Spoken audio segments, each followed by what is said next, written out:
lot of lenders I talk to are like, I just paid off my house. I'm like, dude, you're the one advocating for debt.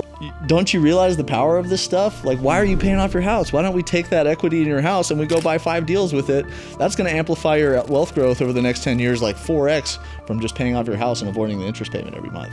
So it's just funny how even people who are working in that space are very debt averse. I see it as a tool and I take full advantage of it. For most people, I like deals where there's like 50% of the units are renovated and then 50% of them could use a little bit of a facelift, especially for newer investors, because it's a great way for them to dip their toe in. It's going to be partially stabilized asset, and then they can go and renovate these other units as they become available. Just 2 years ago, I was leasing my studios in Vista for $2,000 a month, and I had like 10 people waiting with good credit scores, and I could lease them like a week after they went vacant.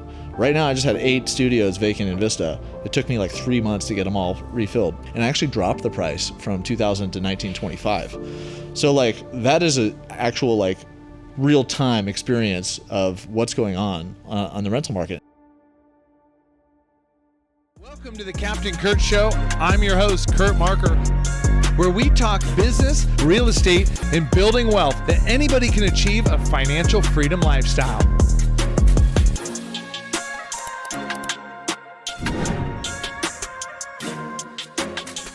All right, welcome back to the Captain Kurt Show, where we dive into real estate, wealth building, and financial strategies to create the true freedom.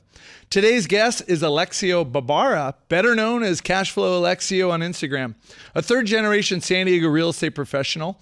Alexio is a managing partner of Bridge Point Realty, leading 50 to 100 million in multifamily transactions each year. He personally manages 71 units and 18 million in assets while developing ADUs, flipping properties, and even building housing for special needs communities. But Alexio's story isn't just about brokerage, it's about vision. From lifeguarding on the beaches of Oceanside to becoming a 2-time national water polo champion and winning the Platinum Excellent Award from the San Diego Association of Realtors. Proven that discipline and creativity compound into serious wealth. In this episode, we'll break down how to spot value-add deals, how to build cash flow that survives any market cycle, and the financial lessons that Alexio is already teaching his kids. Whether you're new to real estate or scaling your portfolio, this conversation will give you a blueprint worth studying. Alexio, welcome to the show.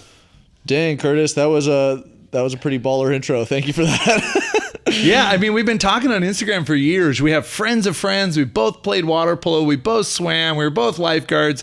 But crazy, we finally meet in person, but it feels like we're friends already. It's funny. Yeah, we walked in today. I was like, let's go, man. I feel like I already know who you are. I never met you in person, though. So that's a beautiful thing about social media. I mean, you know, people that are doing similar things and especially doing it for their family with kids, and we understand how much work and effort it takes to be an investor. I mean, to have a job, right? You're a realtor, commercial, and I'm over here flying jets. So we got multiple different things going on. Wearing a lot of hats. Yeah, a lot of hats. And one of the biggest ones is just, you know, being a dad for your family too, especially with infants at home. So that's like a new hat that we both took on in the middle of all of this, and you just kind of have to juggle everything. It's just and it adds to it. But man, I wouldn't change it for the world. I think it's the best thing in life. Oh, it's awesome. It's awesome. Yeah, man. Well, thanks for having me on the show. Yeah. Well, hey, first question. How'd you go from lifeguarding and sports to building a career in real estate? Yeah. So like you, as a lifeguard, I did it for 7 years in Oceanside, kind of during my early years and then into college. And I remember I loved it, you know, every day going to the beach, jumping in the water, putting my feet in the sand. And I remember appreciating that. But I do remember there was one day in particular, I was working, I think, Tower 9 in Oceanside, and I was sitting there. It was like a gloomy day, not that many people on the beach. And I was looking at the window and I was like, you know, I was just kind of calculating in my head. I'm like, you know, this salary that I'm making per hour, you know, $17 an hour or whatever it was. I was like, I'm not going to get ahead off of this. Like, I gotta right now start thinking about how I'm going to get ahead in life, because I don't want to be having to work for the man the rest of my life. I want financial freedom. And so, you know, I grew up in a family of real estate folks. My grandpa was a developer. He taught my dad how to manage property. He was an immigrant, came here from France, and then my grandpa showed him the ways of managing real estate here in San Diego. And lucky for me, my grandpa was able to share that information through my dad to me. And I always knew there was an opportunity there. So I'm sitting there in my lifeguard tower staring at the window. I actually take the marker that you use for, you know, showing what the tides are going to be in the morning, and you put that on your whiteboard. And I started like doing math on the window of the lifeguard tower. I mean, I got like 2 people in the water, so I'm paying attention, obviously, but it was kind of right there. I was like, yep, I need to really focus on, a career where I can make money and then make as much money as I can and then immediately start investing it, because that's how I'm going to compound. I'm going to create those trees. They're going to, bear the fruits of, future wealth generation for my family and generations to come. So, I mean, I had a similar background, and it's the same thing. I want more for, my kids than I got growing up. Even though I love my growing up the way I did, I spent the time at the beach, but for people that want more out of life, like really the only way is run a very successful business that cash flows really well and invest it. Because you just can't work forever, right? You want to enjoy the fruits of the labor. Right. But what disciplines from athletics do you think carried into your success so far? Oh, yeah. I mean, I was always into a lot of sports. My parents had me in soccer, and I played water polo growing up. And I still play both of those sports. I love them. I was always like a team sport guy. But I think the discipline, specifically water polo, we were waking up at 4 a.m. to go swim before school in high school, and then we would go and do 2 more hours after school. And looking back on that, I'm like, man, we were crazy. But it made everything else easier because I was just so already used to doing this like crazy hustle. And it just, you realize like you can just step up to the plate and make things happen. Like it's not going to get harder than what you're already doing. And so I think that helped me a lot, just especially early on in real estate, where as a real estate advisor, real estate agent, you have to just make a ton of cold calls. You have to do so many follow-ups, go all these meetups, just go deliver so much value for people who likely aren't even going to, work with you immediately. Maybe they do 5 years down the line after you delivered enough value. But that's the beauty, is I was just so used to showing up, so used to putting in the reps, that I had that like gas tank that was ready to keep going when a lot of people stopped and did their own thing, and just gave up essentially. So I think all of the athletics gave me that drive to persevere through those early years where it's really hard to keep going. Yeah, it's a lot of commitment, just like it is in business, or if you want to really get ahead. It's not a 9 to 5. It's, hey, I'm up at 5:30 in the morning working out, helping my mind, my health, and everything else, and then working a 9 to 5, and then whatever it is after.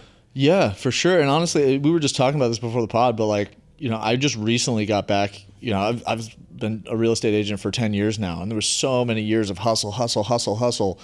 And recently, I mean, it feels like, it's getting easier. Like I have a lot of repeat clients and stuff that are coming back because I know what I'm doing. I know how to make people a lot of money, and I know how to make money for myself as well. So people want to tap into that and get that advice on their deals. But it's I look back about 6 months ago and I was like, man, I've been talking about swimming for like 10 years now, like during the week. I've just been hustling, 8 a.m. to 6 p.m. every day for 10 years in a row.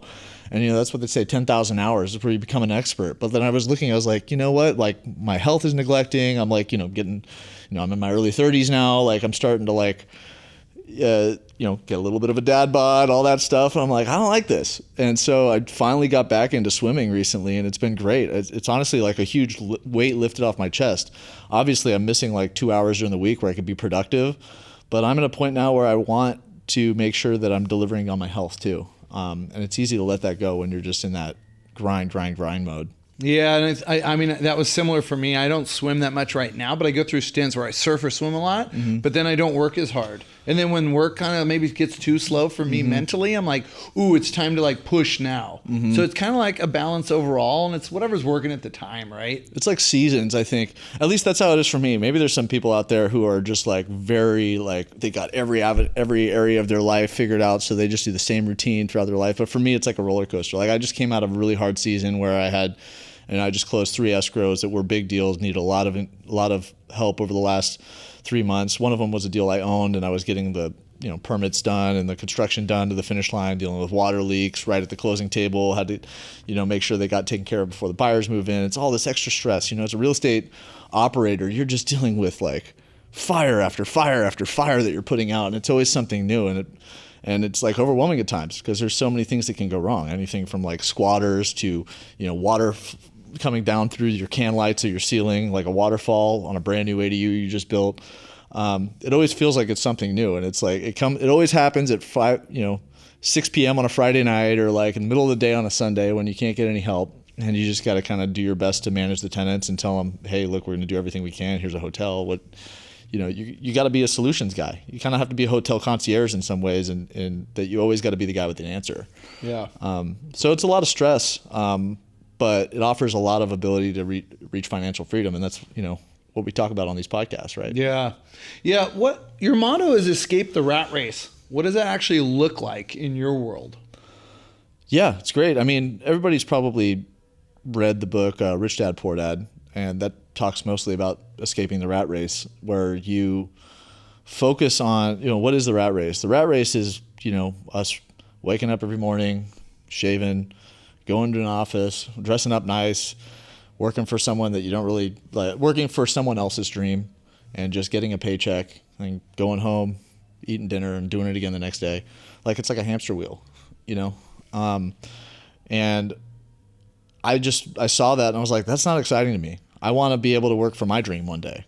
And every day I get closer to that goal. And the way you get there is that you get rid of the man. You become the man that you work for. And you get there by creating financial freedom so that you don't have to worry about working for someone else to get funded to put the food on your table. You are creating the funds that put the food on your own table. So you have only yourself to rely upon. And when you get to a point with real estate, it's a beautiful thing because you get appreciation, but you also get cash flow.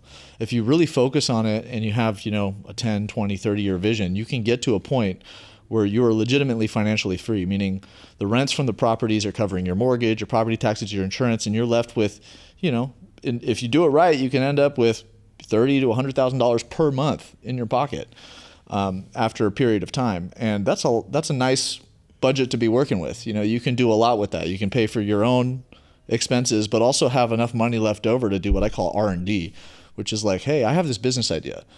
I want to go fund it now. I don't have to go beg someone else to believe in me and fund it. I can just start testing it out. I can start financing it myself. For me, one day, I look forward to trying to become a good musician and then seeing if I could go down that road. Or, maybe that means I want to become a private jet pilot or just become my own pilot just for fun, But even having the idea of saying, one day I'm going to be able to do anything I want.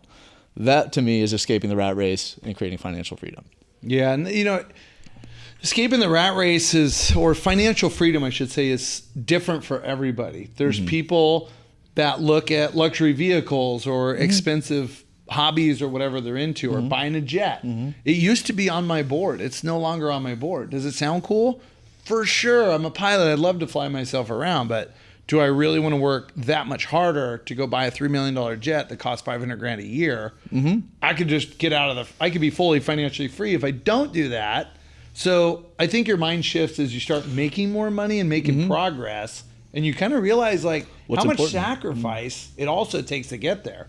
So people that are listening, it's not just, hey, we got a bunch of money and then we invested it and now we're financially free. It's years. I mean, I've been investing for 10 years now. Started my first duplex in 2015 in Vista. And where was that? In right off Monte Vista Drive. Oh, nice. That's where I went to school. Yeah. Okay. Yeah, right there. That was my first duplex. Yeah.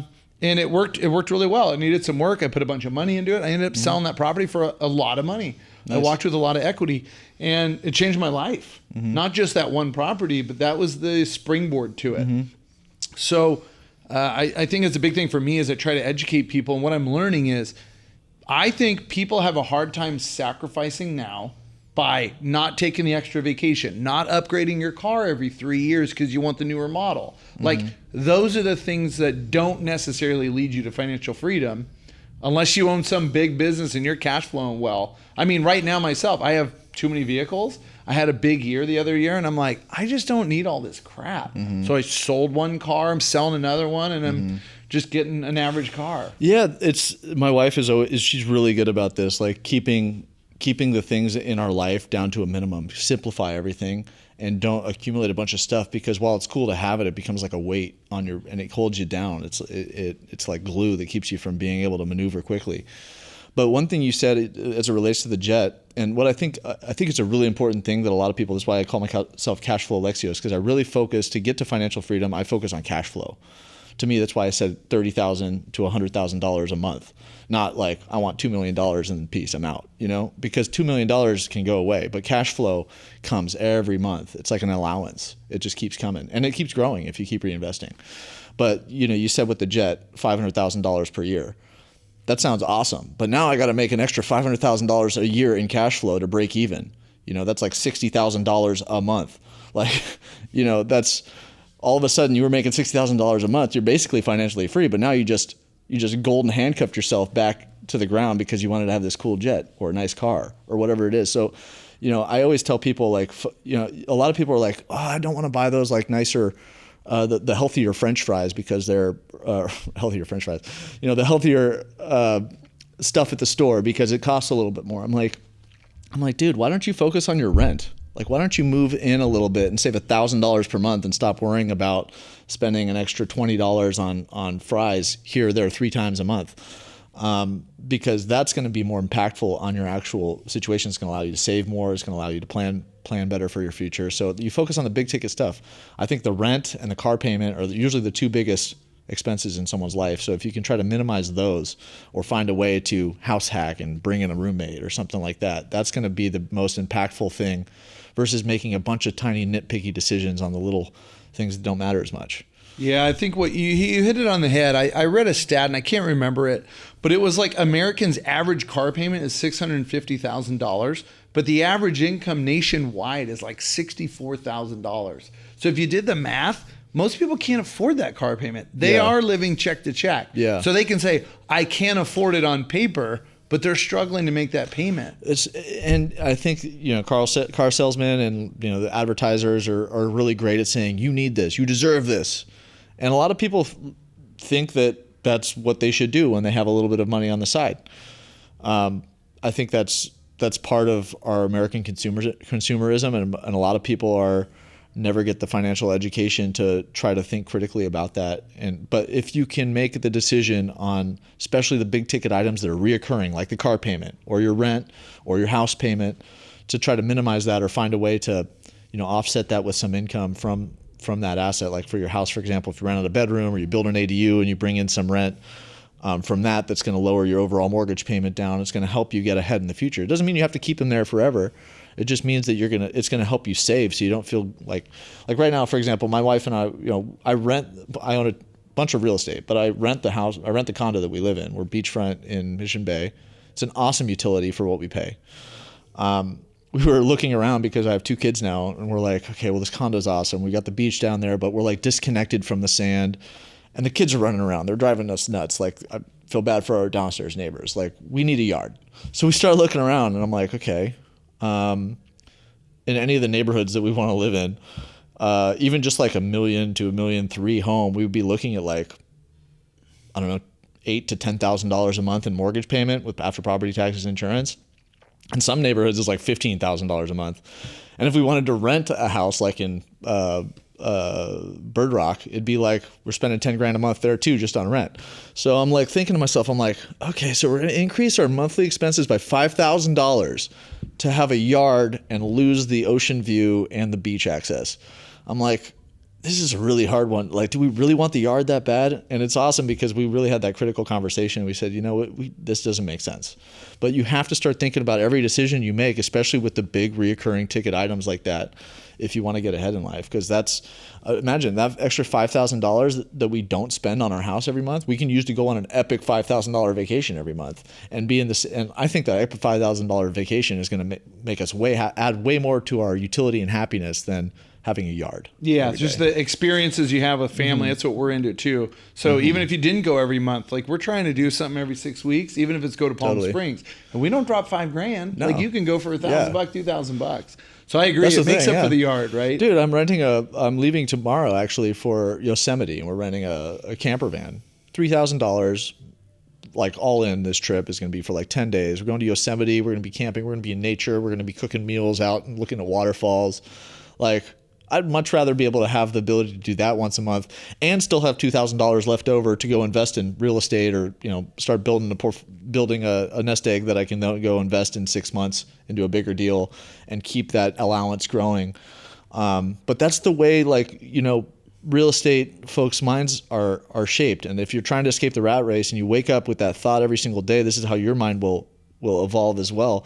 And when you get to that state, all of a sudden every decision you make you start thinking about, hey, is this going to improve my cash flow? Is it going to decrease my cash flow? Is it going to add to my financial freedom? Or is it just like a one-time thing that I'm like, honeymoon phase is going to last a month and then I'm just going to have this huge payment on my car? Yep. Yeah, it's a big deal. Really cool story. So you talked a little bit about the San Diego real estate market that we're both kind of born and raised in, I guess, if you will. So San Diego I think it's considered a tough market. It's an expensive market. Where do you think the hidden opportunities are right now for real estate? Yeah, everybody will tell you ADUs are a big thing here. And the beautiful thing about real estate is there's so many ways to make money. Like you were talking about flex space here, and that's kind of your niche and your space, and you see the opportunity there. For me, I see opportunity in ADUs. It's just the area where I've become an expert, and I know exactly what the build cost is. I know what I can rent these things for, and I've got a specific number of submarkets where I know I can specifically sell them for. As an agent, really in any trade, I think you should try to combine all of the skills that you're good at and then focus on those, because that's what's going to make you deadly in that particular field. So for me, because I'm a real estate agent, I talk to buyers and sellers every day. I know exactly what people are going to pay on these deals. I know what the parameters are with appraisers because I work with them daily and I see what they care about, what they don't care about. So I know how much liquidity I can pull as a backup if I can't sell it, if I can refinance. And then I know what you can get for rent, given that I manage a portfolio of 71 units and, deal with renters every day. Leasing, I just finished leasing like 8 units. We had a lot of vacancy last month. It was kind of a headache. But you get a pulse on the market when you're doing all of these things. And it's changing, it's shifting. And that having that pulse is what gives you the confidence to execute and actually take that leap of faith and actually, put up the money and buy this property. Put your neck out there, take a big loan out. For me, it's easy to do that because I'm so confident in the back end. I know I can sell this thing for this price. I know I can get this much rent. And so when I run the numbers, I'm like, on a conservative day, I'm still making a ton of money. So when you ask me about like where the opportunity is, where's the opportunity for me? I'm building ADUs in central, like North Park, PB, and San Diego State. There's great opportunity by San Diego State. It's actually like the best opportunities, but it also has a little bit more risk because you think about, okay, where's the future of education going with AI, and where is, there's a lot of development going on by San Diego State. Is this sustainable? Are these rents going to start to settle, or are they going to keep going up? Whereas other markets, you don't have, it's just regular old apartments. You're always going to have demand. But the beautiful thing is by San Diego State, you can build an ADU. Say, for example, I'm closing on a deal today, buying it for about $1 million. Going to be spending about $500,000 on the build costs, so we'll be into it for $1.5 million. Then we'll have another $120,000 worth of interest carry over 12 months. So we're going to be into it for $1.620 million. This house, like for all that build cost and the holding cost, 12 months from now, we're going to go from a 3-bed, 2-bath house to a 6-bed, 3-bath house with a 5-bed, 2-bath and a 2-bed, 1-bath in the backyard with a rooftop deck over the 2-1. Now, this property is probably going to generate like $19,000 to $20,000 per month at that point. And it'll probably sell for somewhere around $2.5 to $2.65 million. So we'll be into it for 1.6 and we'll be selling it for almost $1 million more. After closing costs and all that, maybe like an $800,000 spread. Now, that's if things stay the way they are today. But let's just say like things get worse. Like, rents go down a couple $100 per bedroom, or the exit cap rates go from 5.8 to people want a 6.8.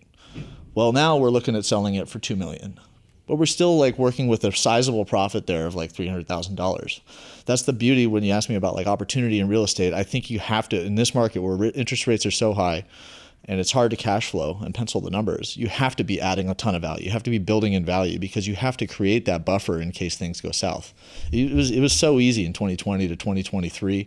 Literally the rents were going up every single month. You could just buy a property and then like increase the rents and not do anything, and you were going to be up on your money the next month. So the market itself was creating that buffer. Now it's not doing that anymore. It's like stagnant or even potentially settling in some areas. And so you really have to create a sizable buffer to still make ends meet. Yeah. So why do you think ADUs in value add plays like what you're talking about, development and adding. I agree with you. You got to add the equity, especially as a buffer, right? We're not gambling on rents going up. Forcing appreciation. Yeah. I mean, why do you think that's such a great wealth building tool? Well, I mean, where else can you find opportunities where you could, like I just illustrated, make $800,000 in a 12-month period? And not only that, it's not like I'm just doing one of these deals. You have the ability to scale when you get this model down and you have the contractors and you have the lender relationships. You can execute on 5, 6, 7, or 8 of these deals a year. I'm shooting to do like 6 deals a year and then compound and do 12 deals a year, or just do larger deals. Where the numbers change accordingly. And I will say San Diego State is a very unique market. That kind of return is not available in most places. When you're doing ADUs in other markets like North Park or Pacific Beach, you're probably looking at about half that upside, but still it's a sizable upside. And I use that more as an example to get your viewers excited about opportunity, because I know that opportunity exists in most markets in the country. But yeah, why is forcing appreciation the best way to create wealth? I mean, 1, you can create that massive amount, and then 2, you can also realize it without paying capital gains in many cases. So one thing I always like to say with income producing real estate, you can always fall back. You don't have to just go for the flip and exit. You can actually fall back on option 2, which is cash out refinance. So you can pull some of that equity out, the increased equity, and put it in your pocket by asking for a larger loan based on the newer rents and the higher value that you've created. And you're taking a loan on the property, so it's not realizing a gain. You don't end up paying tax on it. And now all of a sudden you've got access to maybe $400,000 of the $800,000 worth of equity you created. And now you can go redeploy that in 2 other deals. And you can just keep going, and you never had to pay tax on it the whole way along. I mean, you're still going to pay tax on cash flow, but real estate has other methods to avoid that as well. It's incentives that the government gives you called depreciation, which is, I'm sure you've talked about that before. It's a paper write-off that you get to offset your cash flow generated from real estate. So you can, while you might make $20,000 a year from that property, net, you're showing a loss on the value, and that shelters it from actually getting taxed as well. So there's a lot of favorable incentives that make real estate income and real estate wealth generation, to me, much more favorable than a lot of the other options available. I mean, someone with a salary is going to pay tax on their salary.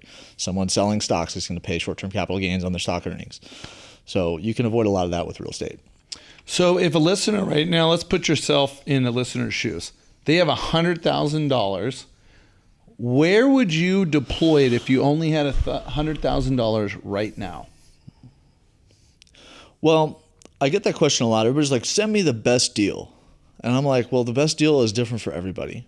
And I don't want to go off on a tangent. I want to give you something concise, but you have to think of where are your strengths right now? Do you have the bandwidth to go learn how to build an ADU or renovate a totally beat up property or deal with tenants who aren't paying? Is that you? Do you think you have the ability to do that?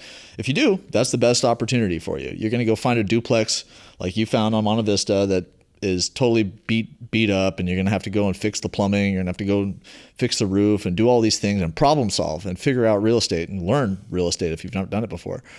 If you have the bandwidth for that, that's the best opportunity for you. If you're making a good money from your job, working 6 days a week, already 40 plus hours a week, you don't have the bandwidth for that. So don't ask for that kind of a deal. Ask for a deal that you do have the bandwidth for. So maybe that means something that it's a 3-unit property or a 2-unit property that has 1 unit's already renovated, the other one needs some work. And your goal is to come in, work on the unit that needs work, but do it slowly. You don't have to do it immediately off the bat. You don't have to dedicate 40 hours a week of your time to figure this out, but maybe 5 hours a week of your time to coordinate with contractors and figure it out. But it's not going to be an overwhelming task. Something like that where you can you can manage the amount of value that you're adding to the project. But in my mind, you got to try to find something where you can add value. So just kind of think about those 2 questions: how much time do you have, and how much bandwidth do you have to figure this out? And then there's other ways to add value too. You can also move into the unit and then say it's a duplex, both units are 2-bedroom, 1-bath units. You rent out the 2-bedroom, 1-bath. Maybe you even go further and furnish it. You find a bunch of stuff on Craigslist, you furnish it, and you get an extra $400 or $500 a month. Maybe you go midterm rental or short-term rental, and then you juice it an extra $1,000 a month. Now you're like doing way better than what the market would bear. It's actually generating a lot of money for you. You're living in the other unit, and maybe you, instead of just having the second bedroom for extra storage, you rent that out to a roommate as well. Now your entire mortgage might be covered by the real estate opportunity. So when I say add value, it's not just construction or renovations. There's a lot of ways you can add value. One of them is Airbnb or midterm rentals or furnishing the unit, or maybe it even means just adding a sauna in the backyard and marketing it as a holistic property. And then all of a sudden, instead of getting $2,000 a month, you find someone who wants to pay $3,000 a month. I'm serious. This stuff happens. So there's a lot of opportunities. And if you want to learn more, hit up Kurt or I, and we got ideas for you. What I love about real estate is there's several different exits that you've talked about. There's flexibility in it. If you got a rental and it's not going very well, you need to increase income. You got midterm rentals, which is like 90 days to 60 days, where you can charge a higher rent because it's not a full 12-month lease. Totally. So people that have money either need to really dive in and go hard at it, or they need to partner with someone that has the time and the experience. Totally. Yeah, and that's a great way to do it too. And I know that you have opportunities like that. You can also get in bed with a syndicator. Just make sure that you do your due diligence and ask for referrals from people who've actually experienced exits. I've worked with, earlier in my career, I worked with a syndicator who was just a bad guy and took advantage, lost essentially all of the money. That guy's in jail now. I think I had a very unique experience. I think most people are good, but it's always good to do your due diligence, especially when you're giving someone large sums of money. Yeah, it's great advice. I got several syndicators that owe me a lot of money right now. Even though I did due diligence, I should have done more, and it's paying the price for it. Yeah. What have you noticed? Like, what's a good question someone can ask when they're working with a syndicator? Talking specific to people that are either currently investing or have exits. Like for me, we haven't had a flex-based exit yet, but I've got other exits in different assets. And so a couple of my investors right now wanted to talk to current investors just about how I communicate, what kind of updates are they getting, do they trust me, where do they meet me, things like that. And a couple of them like, hey, this guy Garrett called me, like, he asked me about, how I know you. I've known you a couple of years. I've done multiple deals. My his wife, was a hard money lender for me, is how we met. So it's like, that's probably the best. And for me, like, I'm going to host an investor dinner here at my office. So for current investors and serious potential investors. So I'm going to cater dinner. Now people can meet the CFO, the director of development, the director of ops. Come meet the team. It's people that are accredited and ready to invest. And to me, that's kind of doing it all right there. Come see the office, meet the team, meet current investors. Yeah. We'll give you a little update on current projects, and we got some projects in the pipeline. Yeah. And I think one of the biggest things for a syndicator, as someone who worked with a syndicator who was not good, I think the best indicator of a good one too is good communication. Like if you guys are giving monthly updates, and I mean, there's a fine line because sometimes investors want to just call you for an update every week. You just don't have the bandwidth for that, especially when you got 100 investors, But like, at least if you're getting monthly updates, you're being proactive, then there's no need for the call. Or if someone does call or wants just kind of a little update, at least you're getting back, within a reasonable time. There were times with, and I've heard this from a lot of people who work with syndicators, they're just like, I can't get a hold of the guy. And it's been like 3 weeks. And, you got to make sure you have the infrastructure as a syndicator to keep your investors updated because they're concerned about this large sum, like probably their life savings that they've invested with you. Yeah, it's kind of, one of my biggest things is like treating people as a family. So it doesn't matter that they're family or not. If you're investing with me, you're investing with my family too, right? And the only reason I do this is not just for money, it's for financial freedom for the family, but I also want to bring others with us. Some we implemented last week. We were on site. We broke ground last Monday on a project. So the CFO and the director of operations, we went out with the builder, and I just came up with a quick idea, and I heard it somewhere, I don't know where. And I just said, you know what, let's send all of our investors that I brought in, or the CFO, the people that he brought in, I want you guys to all take a personalized video to each person and just show them, hey, we're here on site. The trees are getting cut down. Tractors are coming in. And we got a lot of great feedback. Even though we sent out a monthly update and with photos and maybe it's a video. I shot like a nice video update for everybody, but putting in the time, like you nailed it, communication is key. You can't leave people in the dark. And I think that goes for like any industry. Like I work with architects on ADU builds, and sometimes they're like, hey, it's been like 2 weeks, what's going on? Like, I want to know. They're like, it's with the city. I'm like, well, what does that mean? You know, like we pinged them or whatever. This one guy I work with, his name is Robert Hall, and he has a great system. He uses Asana. And it's like every week I get an update of where we are on the project. These are the key milestones that we passed. These are the key blocks. We're waiting on this guy. If you can help us ping him, you know? Yeah. And then like we already have submitted here where, you know, our timeline is expecting response back from the city here, but we want to be prepared with option 2.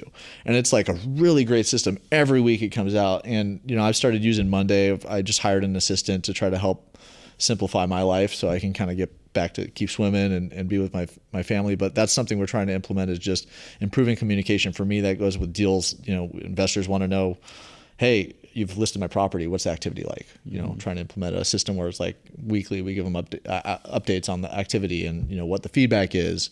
You know, let's plan on reassessing on value this next week if we don't get interest where we're looking. Yeah, it's huge. Communication and systems are a big thing. I'm implementing a lot of new things because of that as well. If you're a busy professional making more than $200,000 per year and you want to put your money to work, come partner with us at Captain Capital. We buy and develop recession-proof industrial warehouse, and we do all the hard work so that you don't have to. Go to CaptainCapital.com, book a call with the team. Spots are limited, and don't miss out on our next opportunity. Let's talk about debt. How do you think of debt? Is it a tool, the risk? Oh yeah, debt. It's the best tool, and it takes a long time to really fathom how debt works and start viewing it the way that I do now. But now for me, it's just a way to amplify growth. I can put it simple for someone. Let's go back to that deal I talked about by San Diego State. Buying it for $1 million, spending $500,000, or spending $500,000, and it's worth $2.6 million after we're done. What if I spent of my own money $1.5 million to get there, and then we have $1 million on the back end of upside? Well, $1 million gain on $1.5 million is 66% return. That's still really good, and that's, you know, exceptional. But what if I told you we're doing that deal with just $200,000 of our own money out of pocket, and we're making, instead of $1 million bucks on the back end, we're making like $900,000 if you take into account interest that we're paying on the loan that we're taking. But we're only spending $200,000, and we're getting $900,000 back on the back end. So that's, what is that, like a 4.5x return versus 0.6 return that we got in option 1. So all cash 0.6. With debt, 4.5x. If you can do with $1.5 million that I would have used, I can do 8 of these deals and pretty much 8x my return across the board. So debt is a way for you to scale, and it's your biggest business partner. I mean, I always, in any case, I take on partners on deals that I do. Usually they're strategic partners who are providing some sort of help in the whole deal process to offload some of the stuff off my plate, or amplify maybe I'm partnering with an Airbnb guy and he's going to take this and then turn it into an amplified return. Then it means higher value on the back end. So we're working together. But typically I try to, now I'm at a point where I've got a lot of deals. There's a lot of fires. It's like I only have so much brain power to keep problem solving or keep track of all this stuff. So I'm trying to reduce the number of deals I do and have higher ownership stakes in each one.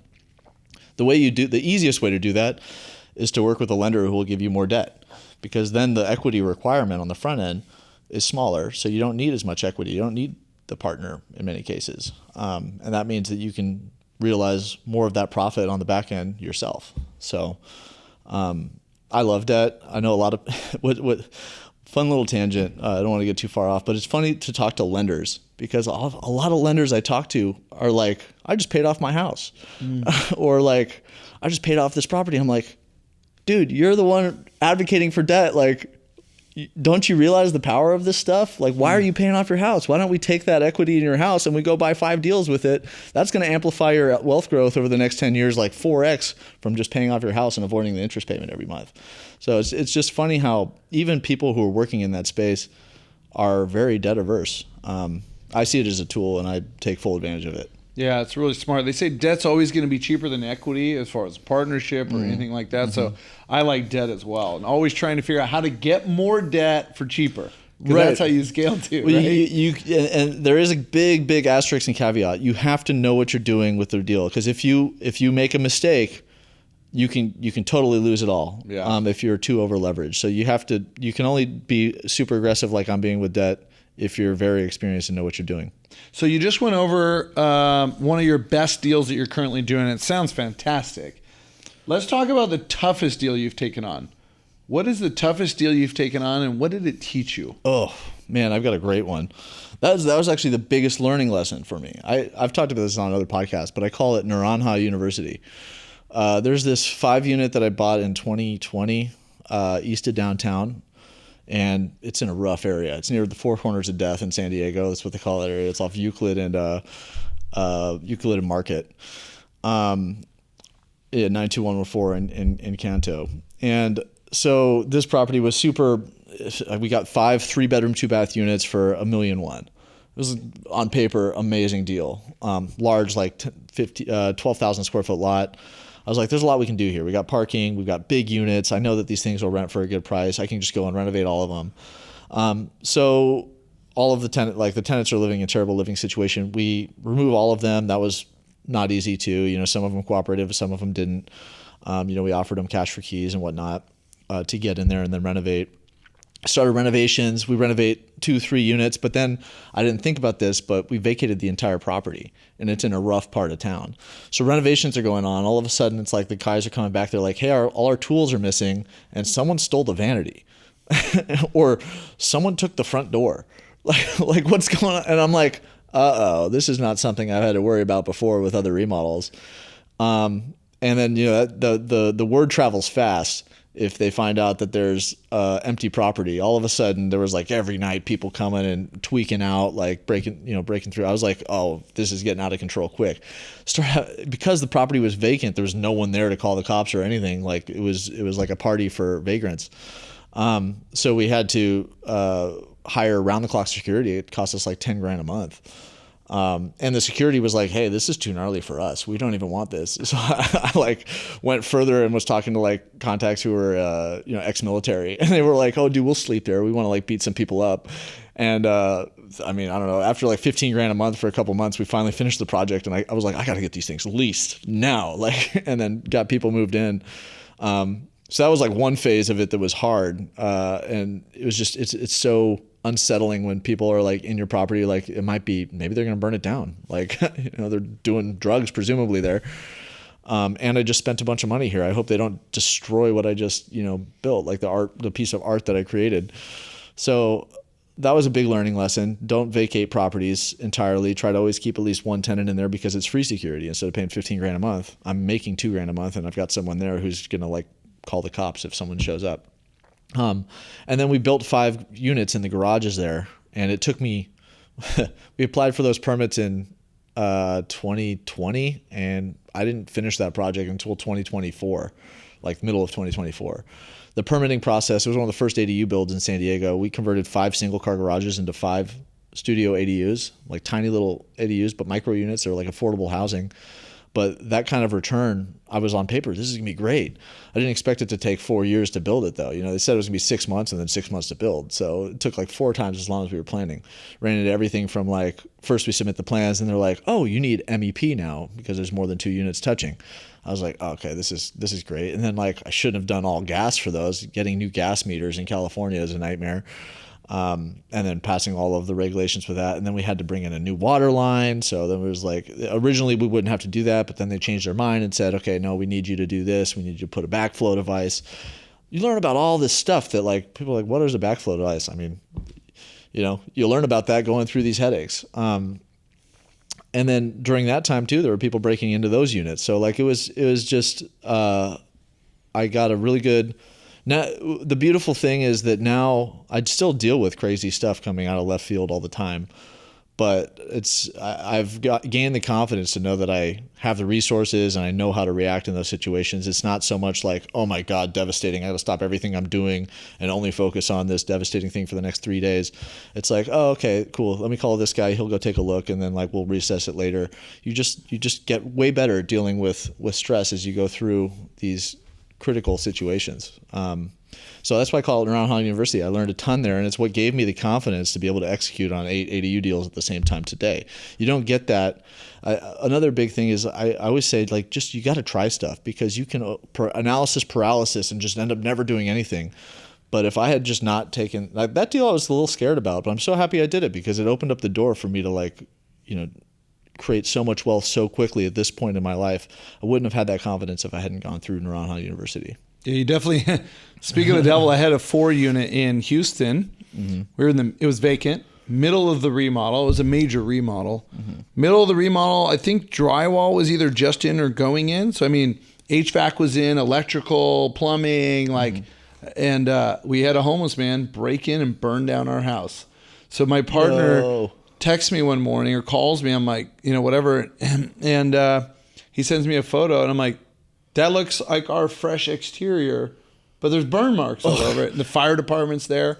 Long story short, it was totaled. So insurance, they make you a lowball offer is what they do. You submit all your invoices, all your contractor receipts. They make you a lowball offer. Then we brought in an attorney. They basically negotiate with the insurance company. Mm-hmm. They take 30%, but they got us like an extra 60 grand. So we were still up like 35 grand. Mm-hmm. Well, we had an investor. So we paid out the investor with their guaranteed interest. We ended up demolishing the property. We had to, because it was like a hazard. Mm-hmm. So we paid almost $20,000 to demolish the property. Submitted plans and sold it, because I was like, I'm just over this property. It was in a good market, but we moved on to flex space development that was bigger, high dollar. And I was like, I don't really want to develop these homes. We ended up taking a loss of like, I think 80 grand total on that property, because even if we built it, we would have like broke even. And I'm like, I don't want to take the risk and do all that. Let's just split the 80 grand and call it like, a crappy lesson learned, and moved on. Totally, yeah. And we just sold that in April. So, I mean, but it was one of those where I'm like, I just want to sell it and take the loss, because it was so much stress. Dude. And the thing is, we continued paying the hard money loan, which was an investor's girlfriend at the time. And so that's what you do as a stand-up person, right? That is true. And that is the difference between a good syndicator and a bad one, is like, you recognize when you're like, you put your name on this, and hey, it doesn't matter if it's a homeless guy who came out of left field and burned down your house, but like, hey, I'm standing up behind my agreement. You didn't agree to take on that risk. That was me. Yeah. So it's like, now you think of that investor and his wife, who we're friends with. Do you think that they're going to invest with me for the rest of their life? Most likely. Yeah. Or, I mean, and it's funny because he bought a couple of his own fourplexes, and I go, I mean, you can, but why? Like this, here's what I'm doing, like, whatever. And he ended up buying 2 fourplexes, just sold one of them, and he wants to sell the other. He's like, the managers don't manage it right. Like, had a plumbing leak, and it's just a pain. And he goes, I think I'm going to cash out and just invest with you and let you do all the work. Yeah. And I'm like, perfect. So it's communication. I definitely learned a big lesson. I lost money. I've had losses. But again, you got to try stuff. And we already flipped a bunch of houses and fourplexes in the area. Well, we just got nailed once, Dude, and now you know how to deal with insurance. Yep. Every single deal I do, I learn something new. Yeah. I'm actually dealing with an insurance claim right now. The day after an ADU, we built an ADU by San Diego State, students move in. It like literally got final. Students moved in. That night, they turned on the washer dryer on the second floor. It, like the hose exploded, and these students are like, they're the first time living on their own. They couldn't figure it out for like 2 hours. Dude, the house is like $40,000 worth of damage. All the drywall's gone. First night in service, and we're dealing with insurance now too. And they're like, yeah, you'll get $40,000 for the water, and then you'll get $40,000 for lost rent. And they're like, oh, actually, only $40,000 for the water because the lost rent was included in that. And I'm like, So I don't know. Maybe I'll talk to you about your attorney after, and we'll see if it's what's going on. And it worked. So they only get paid on top of what you already negotiated. Okay. So they are in full commitment to try and make you more money. And for us, it's like, well, we already got insurance to come up like 15 grand, but it wasn't close to what we wanted. So at the end of the day, did it kind of work out? It kind of worked out. Like we paid off the investor, that he got interest, still invests with us today, and me and the other partner, there's only 3 of us in the deal. It's like, we'll take it on the head. Well, that $40,000 loss is going to, especially, at least with this one investor alone, is probably going to help make itself back tenfold. Yeah. And if you think about it, I saved 2 investors there because I was paying my buddy's girlfriend's hard money loan, $3,200 a month, while it was dirt. Yeah. And then, she was making money, but also all my commitment, all of our commitments we made. And that's to us, we can sleep at night, no problem. I mean, that is the way syndication should be operated. And I've experienced folks who say they're going to do it that way and then don't. And that's why it's good to talk to investors who have seen an exit or have just been around for a long time, because they'll tell you if they'll relay that to you. So that's the best way you can. So you're big into multifamily. Let's dive into that a little bit. What's the first thing that you look for in a multifamily property that maybe other people miss? Well, for me in a multifamily property, I look primarily for areas to add value, because while I would be happy to invest my money in like a 7% cap rate, those don't exist in San Diego. I still prefer to create appreciation, because I'm in a point in my life where I'm rolling my money. I'm like spending, it's parked in a deal for 2 years and then I'm out and reinvesting it somewhere else because I've created that equity. For a lot of people though, that's not, they're not wheeling and dealing and spending all day like me doing that. So they're likely going to be looking for something that they can find yield. Look, I've got $500,000 or $1 million and I want to park it in a deal that is going to make me just slightly above average return, or at least compete with bonds. Because I know that while it's competing with bonds on the cash flow, I'm still going to get better appreciation over time than I likely would from a 10-year treasury. So for them, what are the things I look for? I think the most important things are location. You got to be in an area that's that you're going to see consistent demand over time. Likely, I try to keep those people out of areas like what I dealt with on Naranjo Street, and I still deal with every day. Because those areas are just higher maintenance, specifically for people who don't want to be involved, like your buddy with the fourplex and said, hey, screw this, I don't want to manage the management company. Those are areas where you're going to have a lot more phone calls and headaches. But I like deals for most people. I like deals where there's like 50% of the units are renovated and then 50% of them could use a little bit of a facelift, especially for newer investors, because it's a great way for them to dip their toe in. It's going to be partially stabilized asset, and then they can go and renovate these other units as they become available. We help them stabilize the rents and things like that, put them in touch with a management company who can do that, improve operations. And I specifically like properties that have room to build ADUs, especially with the newest ADU laws. Now you can add up to 8 units on as long as it's unit for unit. On any multifamily zone lot in California. You can add an ADU, sometimes 2 ADUs on any single family lot in California. I don't like doing ADUs on single family outside of San Diego State, because one of the reasons single family is worth so much is that it offers privacy, and people pay for that backyard that I was talking about, and they pay a premium for that privacy. Otherwise, might as well just go buy the condo. Why wouldn't I not buy a duplex? Well, I don't want to share a wall with some neighbors and live next to my tenants. So they pay a premium for this single family home. So the second you build ADUs in the backyard, if you can't do it in a way where they have like a private entrance off of an alley or something, you're taking away that privacy. And at the end of the day, sometimes you might build 2 ADUs and it might only be worth a little bit more than what it was worth as a house, because it lost so much value the second you took away the backyard or took away the privacy. So I really like building ADUs on properties that are already multifamily, already duplexes, already fourplexes, because there you're getting a unit for unit value on each ADU that you build.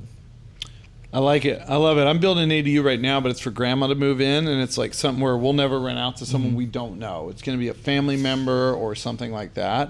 So even though it's going to cost us $400,000 or $500,000 to build, it will still increase because I'm on a half acre, just over. Oh, yeah. It's in Oceanside in Fire Mountain. That's huge. It's going to raise the value of the house by a lot, almost double than what we're paying. But I'm also great for equity if I ever want to cash out, but it's like I got a 3% rate. But overall, the biggest thing for me is like, cool, it's adding value to the property. Someday we could tap into that if we ever see 3%, if we ever wanted a second. Or just do a HELOC, a second. Now you've got the extra square footage, they'll give you the value for it. Exactly. Or there's also the new law that they just passed, and I think the San Diego just absorbed it, that you can actually sell off ADUs individually from the house. So on a half acre lot, if it's designed in a way where maybe you're like have an easement driveway or something. You could then sell off that portion of the lot. It feels like its own house because it's big enough, has its own yard stuff. It's detached from you guys. You put some trees up in between. It feels like it's its own lot.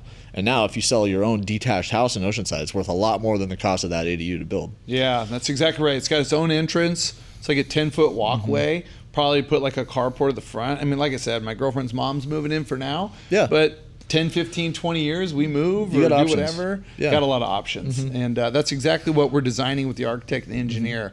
Like privacy. And then it's cool because I have another flag lot that's next to it and behind it. So long term, when I develop the bottom lot, we'll make like an underground parking under the ADU. Wow. Once all said's done, maybe a game room with a car parking spot. That's and they would awesome. utilize the flag lot, not my house. Wow. So there's gonna be like 2 entrances long term. That's awesome. You get a lot of when you have that much space, like a half acre or an extra lot next door, you have a lot of options. But I think the most important thing is anytime, and I focus on this on every ADU that I build, I try to create good outdoor space and good privacy, because that's what I think people are wanting more and more of as these populations keep growing and we get a little bit more dense communities. Yeah, especially like you said, not just the ADU is 1,200 square feet. It's the max, that we can build, but we're going to have a wraparound deck with an ocean view, because it's up on on a slope. So it's really fun learning the ADU game, even though it's my first one, and to see if I go further than that.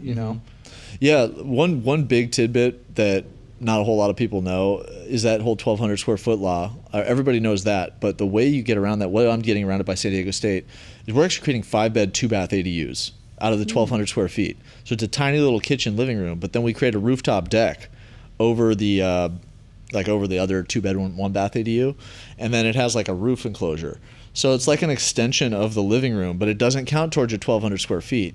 So anytime you create outdoor space like that, you can kind of make it feel bigger, even though you're still limited by that 1,200 square foot rule. I like that idea. I might have to look at that on a bigger deck, that I could close the deck. Yeah. Kind of like an extended living room. I like just that put idea. a roof over the top of it. It still has to have open air at least on 2 sides. Sure. But and I mean, in California, you want to have outdoor space. Yep. Honestly, my living room I prefer if it was outside. And now it's like you got those automatic screens that you could pull down for bugs and all that, and call that more of a secure Totally, vault, put the TV out there, put the couch out there, and now you're hanging out outside enjoying sunny San Diego. Yeah, that's exactly what that's why I'm building my outdoor house. Yeah. You know what I mean? Yeah. So you're an investor and a broker. How does that give you an edge? Yeah, I mean, the biggest edge it gives me is confidence on the exit and just the multiple exits. Because one, I work with buyers of the properties on the exit, and I work with appraisers and lenders. I know the loan products available, so I have 2 exits: either 1, sell, or 2, refinance. And just having the confidence, having that pulse on the market. Like I know what today. People call me all the time. Hey, what are people buying right now? I'm like, okay, well, North Park, they're buying like low 5 caps. It used to be low 4 caps. What does that mean? Cap rate is operating. It's your operating income over the purchase price, so it's like a return on your investment. But that's for income property. That's the main metric that most people look to for when they're making a purchase. It's not like the price of one 4-plex versus the other, or the price per unit versus this, because it could be price per unit on 2-bedroom units or studios versus price per unit on 4-bedroom units. So like the best apples to apples comparison between deals that everybody refers to for income property, which is the type of real estate I sell, is cap rate. So I have a very good pulse on what people are paying in terms of cap rate on turnkey properties, and that gives me the confidence to buy stuff because I know exactly what the spread is on the back end, and I also know what the costs are for construction. So I combine those 2 things. I also know the third hat that I wear is management. And so I have a good pulse on what the rents I can get on these properties too. And you really have to have all 3 of those to know what the cap rate is going to be at the end of the day, so you can calculate that and know with confidence effectively what you're going to be able to sell it for. Yeah, and you're not guessing as much. You're actually taking factual data that's going on in the market now, and now you're implementing or underwriting the deal specific. Not going to a broker that maybe has no investment strategy, hasn't done a lot of it. They're kind of guessing or calling Uncle Paul that maybe bought one. Exactly. And there's a lot of folks like that too. And I was a broker like that. You kind of like fake it till you make it when you're starting, because you have to be resourceful and find ways to provide value to people when you don't actually have that much intrinsic value to provide or experience to lean back on. So there's a lot of folks who are asking their broker that, and their broker's kind of just guessing or looking on Rentometer, and these are good tools, but there's nothing better than actually being on the front lines, speaking with tenants, seeing how hard it is to lease units in any market. Like, for example, just 2 years ago, I was leasing my studios in Vista for $2,000 a month, and I had like 10 people waiting with good credit scores, and I could lease them like a week after they went vacant. Right now, I just had 8 studios vacant in Vista. It took me like 3 months to get them all refilled after rent increases this year, and I actually dropped the price from $2,000 to $1,925. So like that is a actual like real-time experience of what's going on the rental market. And the reality is rents have settled a little bit in North County. I don't know if that's a function of just maybe disposable incomes have come down a little bit. The euphorial market hype that was occurring 2 years ago is kind of like settled. Maybe it's people's, maybe tariffs are affecting people. Maybe people are losing their jobs, or maybe the supply has come up for studios. I know they have built a lot of studios in Vista. There's a lot of newer product, but I was surprised that I had to. This is the first time in the last like 6 years that I had to actually lower rents and actually compete. Like I was talking with my management, my assistants, and we were like, hey, if this person's interested, we need to get them to sign the lease today. Like we don't just like send it to them and like let it go 3 days, because we were noticing that day 3 we'd be following up and they say, oh, I found another place, I'm sorry. I'm like, guys, if we get the momentum, we got to treat it like a sales transaction. We got to lock them in today, because we can't just keep going like another 2-3 weeks with a vacant unit that costs us, an extra $1,500 of vacancy. And people when they're I found like when I was touring studios, or what I see out there when I had a duplex and some rentals, people when they go look at apartments, it's either right after work or on the weekend, and they're looking at 3 or 4. And even if they say they're interested in all, they're going to make a decision on one. And a lot of times people are in a time crunch based on I see a lot of people selling homes now in South O. So they're in a time crunch to find a new place, and they're going to go with the first application, not always the best property. So I think speed is a big thing. Speed is a big thing. And also, if you treat it like a concierge, like I think you can create an experience for them saying, hey, I wanted to follow up, make sure that you were happy with the showing today, versus and I've seen it firsthand. It's one of the reasons I can't offload my portfolio to a manager, is just that because even the best managers in town, they're just spread thin. If you're managing 1,000 units, you just cannot give that level of service or attention to detail or the follow-up for every Zillow lead that it takes to survive in markets like this where rents are actually settling a little bit, or the renter pool is dropping. And I don't like, I've seen it time and time again where people are like, oh yeah, well the rents are too high, blah, blah, blah, or you're just relying on that back from your manager. And you're just like, this doesn't add up. And then you come to find hey, they're not following up with a single Zillow lead. I looked at the Zillow listing and there's unanswered Zillow inquiries for 5 days. That's unacceptable when we have 8 vacancies. We need to be treating it like a sales transaction. Every inquiry comes in, we follow up with them. When you go shopping for a rate on Zillow, all of a sudden you get 15 phone calls. That's how we have to treat the renters these days to get the highest rents. And as someone like me or you, we understand that for us, one of the most important things is not even just the cash flow per month, but it's if you have higher rents, that means higher value for an appraisal on a refinance, which I have a couple coming up. So I'm really concerned. I might even stay vacant on the market a little bit longer if I can get a little bit higher rent, because that means I can get an extra $50 for this unit. Might mean an extra $50,000 in refi dollars that I can get from the bank. So that's the way that I think of things. But also, if you're going to sell a property, the buyer is going to be very concerned about what the current rents are. So it means a lot if you have the management team who can come in and juice these rents by treating it like a sales transaction, getting an extra $50-100 a month across the board. That's going to net you a lot more in sales dollars on the back end. Yeah, it's smart. I love that advice. What do most investors overlook when working with brokers?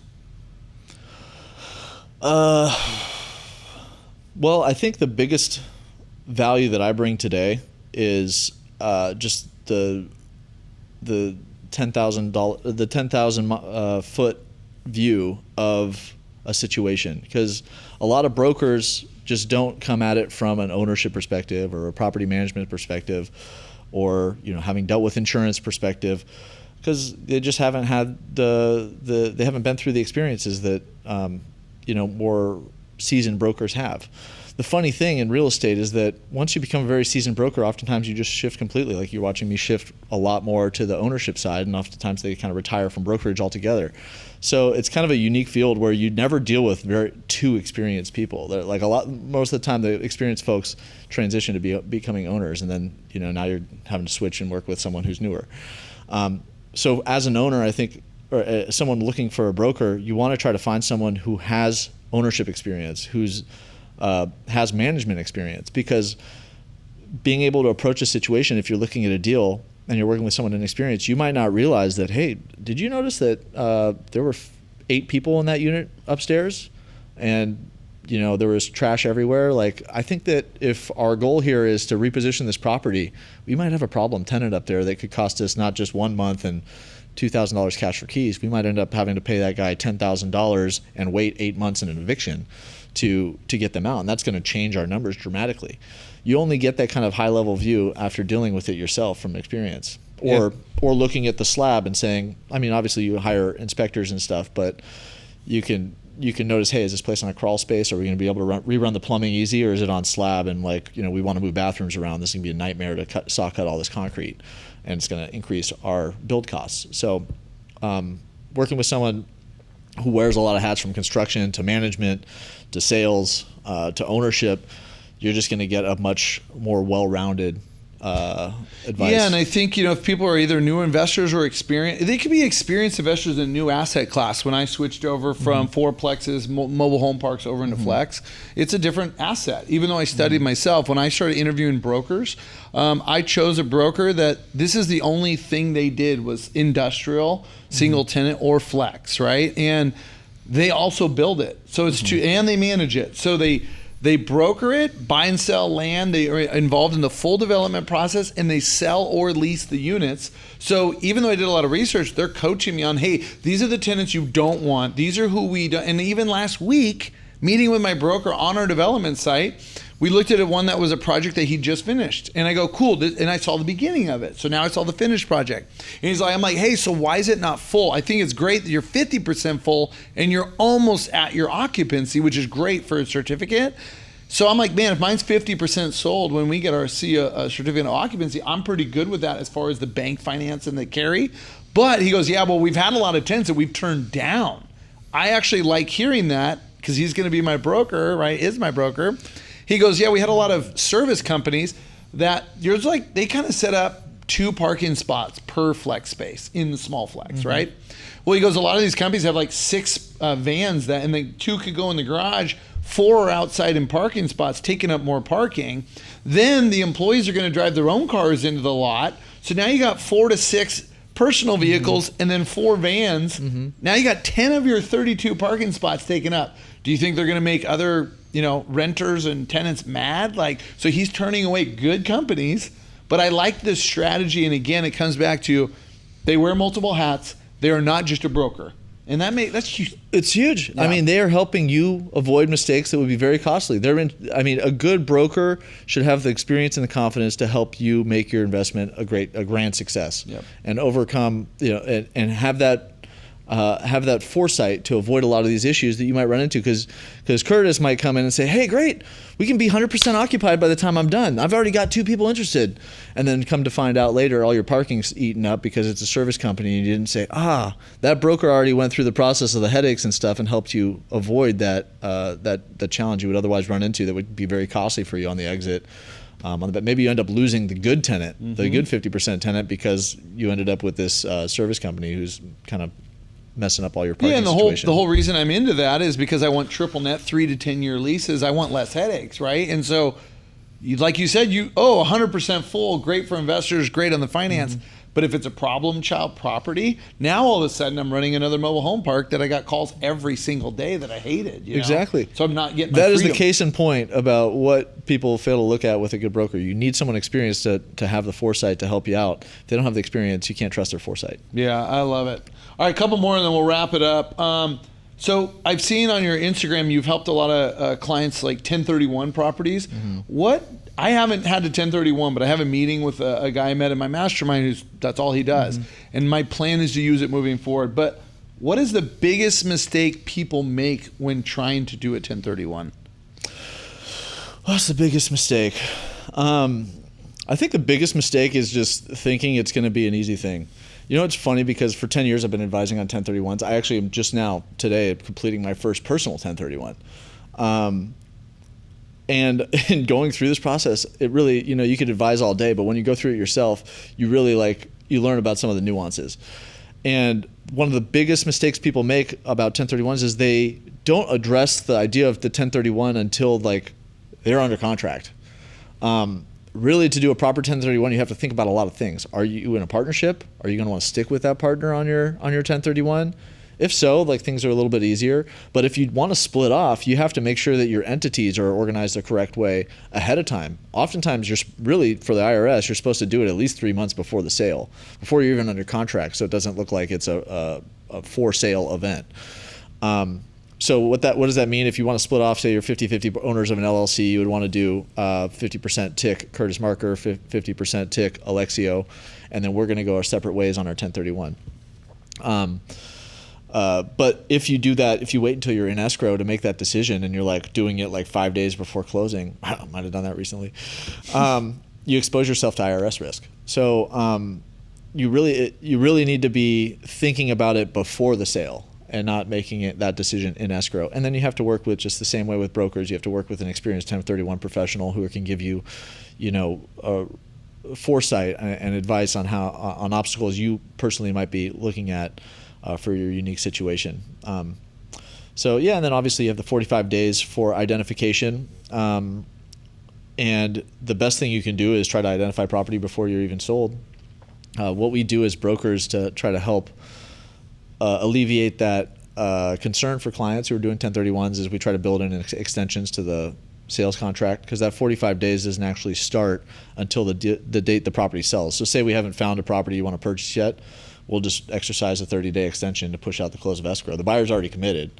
He's already released money, and he's agreed to this extension. You just push out that 30 days so that it kind of delays the timeline. Plus, you get to keep collecting your cash flow during that 30-day period, versus just being stuck in a 1031 account that's not generating any cash flows, just kind of parked there so that you don't incur tax. And then the biggest mistake, and I've talked to Brandon Burns about this. I don't know if you've met him, but he's my 1031 guy. He's dealt with a number of people who decided to do a 1031 after they've already closed the transaction, it just doesn't work. So I don't know if people are just misinformed or just working with the wrong advisors, but the money cannot touch your account. If you sell a property for $1 million and you have $500,000 worth of equity, $500,000 went to the bank, $500,000 cannot go to your personal bank account. It has to be set up through a 1031 intermediary. And it has to go there. It can't be, that's what this whole process is. And then you find the property you want to buy, they send the money to that escrow account. The second it hits you, you're done. There is no going back. There's no take back seats, So, and the IRS is not going to let you do that either. So at that point, you're already, too bad you're going to pay the taxes. And many times capital gains can be, on a $500,000 nut could be $250,000 of that. It can be 50%. That's a big mistake. Yeah, and I'm actually going to start utilizing 1031 way before, because I learned you can 1031 even syndications, even my GP general partners shares. We can do TICs, which is a tenant in common. So if all the investors, they want to cash out and they're doing whatever and they don't want to continue, I can even put my own money in. So, but it's all planning. It's all having a strategy. How do I pay less taxes? You can get super creative with the stuff and save a ton of money, and also help save a ton of money for your investors too. Because sometimes an investor maybe they just need a place to park their money for 2 years. They're hey, I've got life situations happening. I don't have time. This came up during escrow. I just need a place to park my money, and I trust you, Kurt. Let me, can I park my money? I just don't, 2 years from now, I'm going to want to take the money out and put it back into this house because I've got this idea. And you're hey, great. Why don't you come in? This is our 2-year timeline. Let's invest as a tick. That way you can come in and you can split off separately. It's not going to be a problem. So when you understand, you can just get deeper and deeper and deeper, and a better advisor when you can encompass all of these new skills that you bring to the table and really save people and make people tons of money in real estate. Yeah, we don't want to work that hard and give half to the government. That's not the game we're playing. No. And the government incentivizes us to take advantage of these things, to reinvest money in housing, because they realize the reason these incentives are there is because they want us to create more housing.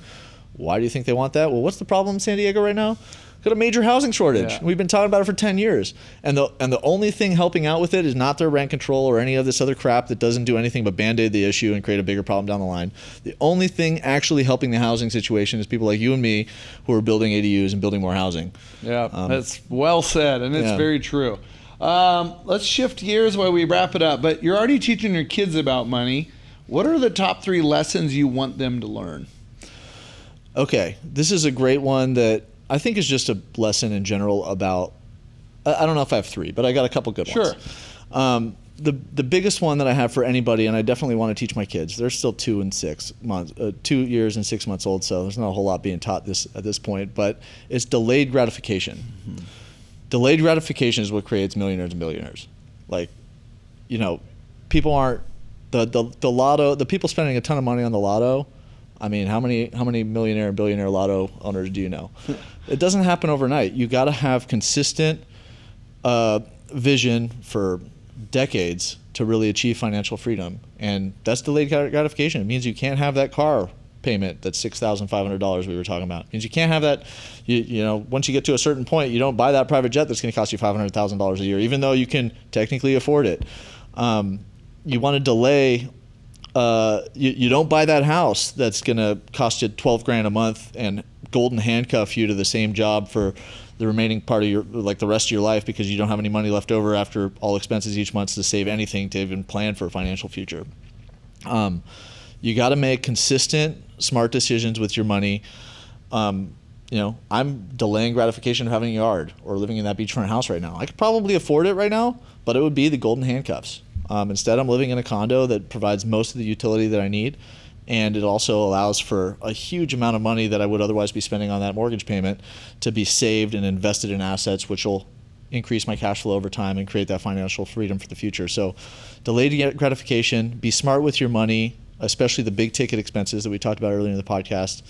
And then I guess what I see, you look around and you talk to people, and I think there's a lot of people listening and just a lot of people you encounter in life who are, they forget to ask themselves, like, what is it all for?